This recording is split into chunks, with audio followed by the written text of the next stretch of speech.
Donc, supprimer les fonds.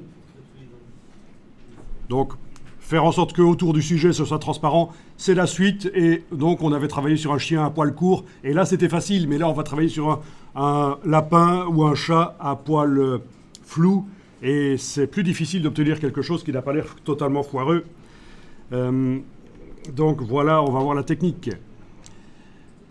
Et dans la foulée, vous allez voir quelles sont les images que vous avez le droit d'utiliser pour un usage commercial sur le web. Donc, parce qu'à un certain moment, on va transporter l'animal une fois qu'il sera détouré, extrait de son décor, extrait de son fond blanc. On le transportera vers une image et vous allez pouvoir choisir l'image sur laquelle vous allez le mettre.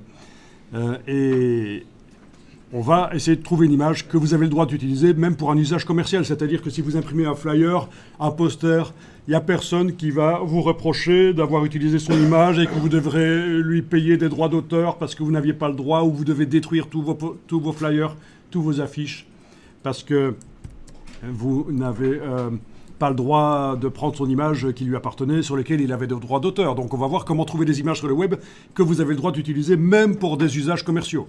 Bien sûr, si c'est pour votre album photo chez vous, vous utilisez n'importe quoi. On est d'accord, c'est à partir du moment où on diffuse sur l'extérieur que c'est important de respecter les droits d'auteur.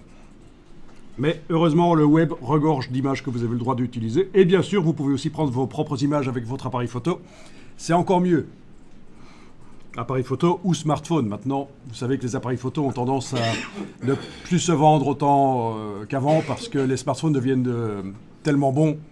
Il y a quelque part concurrence du smartphone depuis déjà quelques années par rapport aux appareils photo.